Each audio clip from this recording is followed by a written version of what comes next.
Senhores e senhoras,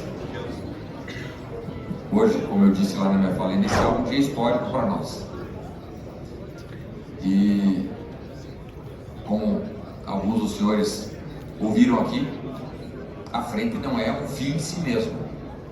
Não é a frente, a existência dela pela simples existência. Não, é um instrumento, um mecanismo para nós buscarmos melhorar as condições de trabalho, as condições jurídicas, as condições operacionais dos agentes socioeducativos que operam de sul a norte.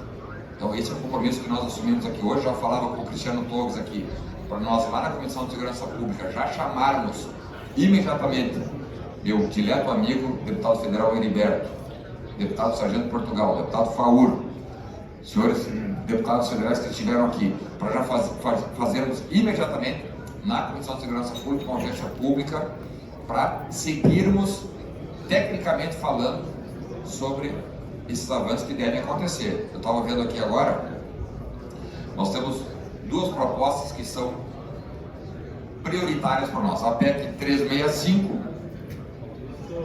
de 2017, que eu acho que todos devem ter conhecimento, mas eu faço questão de lê-la aqui. Ela foi apresentada em 2017, então pelo deputado federal Laudívio Carvalho, que não é mais deputado, mas a proposta segue tramitando e nós vamos agora com a frente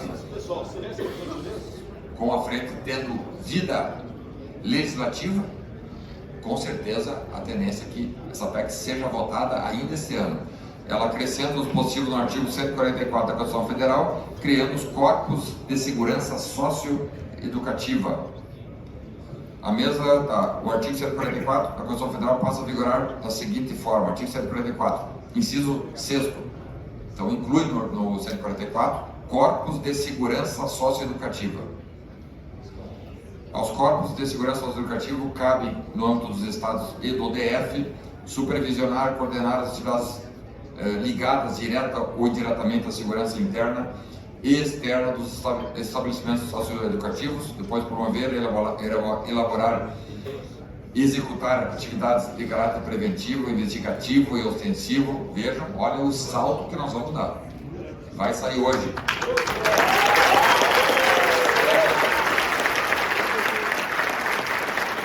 Sai uma função meramente administrativa por uma função e um status do mesmo tamanho da Polícia Federal, das polícias civis, cada um, claro, dentro do seu segmento, mas no segmento socioeducativo, as autoridades, se passar isso aqui, vão fazer passar, serão os senhores.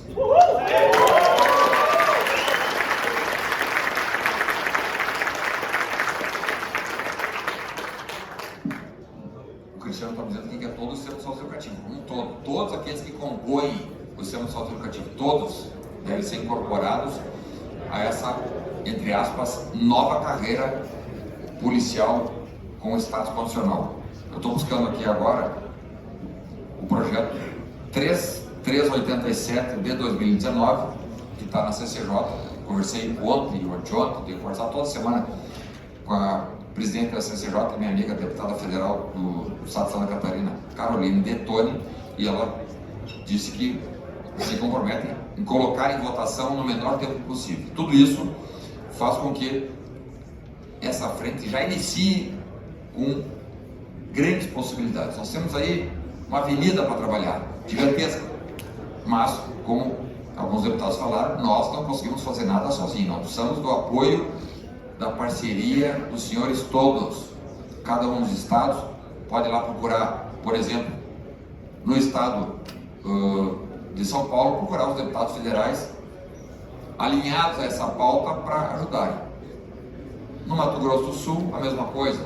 Lá no Ceará, a mesma coisa. E aí sim, nós teremos a força política o suficiente para fazer com que algo que era um sonho lá atrás se transforme em realidade. Dá para fazer. A única, deputado Heriberto, senhores deputados que estão aqui, a única modificação desde 88 que aconteceu, modificação fundamental, quer dizer, modificação portentosa que aconteceu no 144 desde 88 foi a inclusão da Polícia Penal.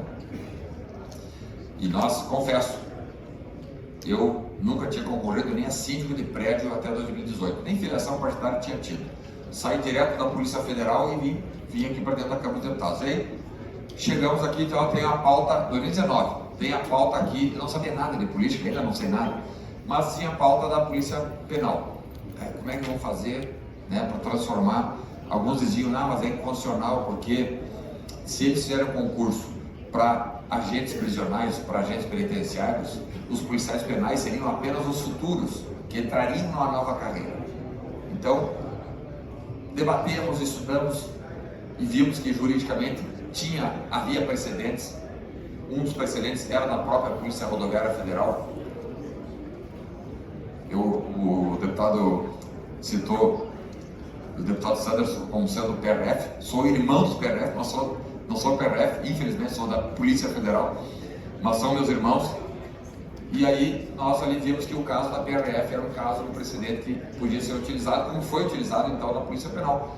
A PRF também, até a década de 90, eles eram seletistas, pertenciam não ao Ministério da Justiça, pertenciam ao DENIT, Ministério dos Transportes, não recebiam por subsídio, não eram policiais, e houve aquela transformação, que inclusive essa matéria foi inclusive debatida na época, nós estudamos até as notas taquigráficas, e não houve nenhuma movimentação para tentar derrubar essa transformação dos patrulheiros policiais em, desculpa, não eram patrulheiros policiais, patrulheiros rodoviários em policiais rodoviários. Então, isso nos deu a segurança jurídica para que em 2019 transformássemos os agentes penitenciários em policiais penais. Aqui é a mesma coisa. Não há burla da Constituição, não há uma inovação inconstitucional. Nós vamos fazer com que aqueles que já são socioeducativos migrem para essa nova carreira, uma carreira nova, mais um dispositivo do artigo 144 para valorizar a segurança pública como um todo. Eu disse aqui na minha fala que a raiz do problema da segurança pública no Brasil está no sistema prisional. Nós estivemos lá no ano passado em diligências externas, em visitas técnicas, fomos aos Estados Unidos, fomos a El Salvador, fomos em outros países e vimos que lá eles só conseguiram resolver o problema de segurança quando o sistema prisional foi priorizado. E o que é priorizado? Construir novas cadeias, tem que construir, dar condições para os profissionais do sistema prisional como um todo trabalhar. Tem que estar em casa valorizado, né?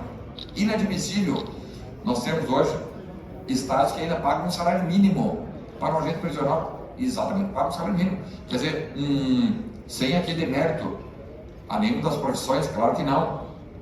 Mas não pode um agente prisional do Estado, que está ali representando o Estado, seja agente prisional do sistema socioeducativo ou do sistema comum. Não pode ele sair de casa e não ter garantia de que a sua família vai ficar em casa passando fome. E é isso que acontece hoje em vários estados. Não precisa disso. O Estado brasileiro tem orçamento. Se nós somos a 10ª economia do mundo, Faur, Portugal, Heriberto, Cristiano, se nós somos a 10ª economia do mundo, por que nós estamos lá em centésimos em educação, em saúde, em segurança, em infraestrutura? Não tem lógica. Se nós fôssemos um país pobre, aí até poderíamos ter essa desculpa, mas não somos. O Brasil é riquíssimo. Ninguém pode ser a 10ª economia do mundo e conviver com caos na segurança pública, com improviso na segurança pública. E hoje avançamos a questão da Polícia Penal, muita coisa tem que se fazer, mas agora temos na nossa frente esse desafio de fazer com que os socioeducativos, os agentes socioeducativos recebam um olhar. Hoje são invisíveis. Hoje são invisíveis. E ninguém pode ser invisível no Estado. São invisíveis porque atuam representando o Estado, mas não têm o retorno que o Estado precisa dar.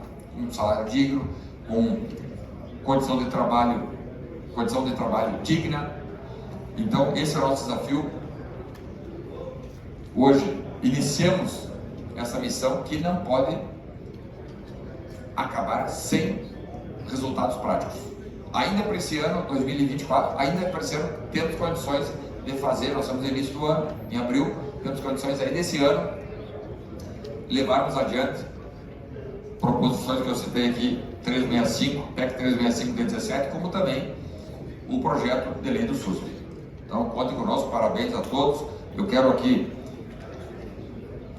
saudar e cumprimentar a presença, e vou chamar para falar, obviamente, da doutora Maiara Silva, coordenadora nacional do Socioeducativo do Ministério dos Direitos Humanos.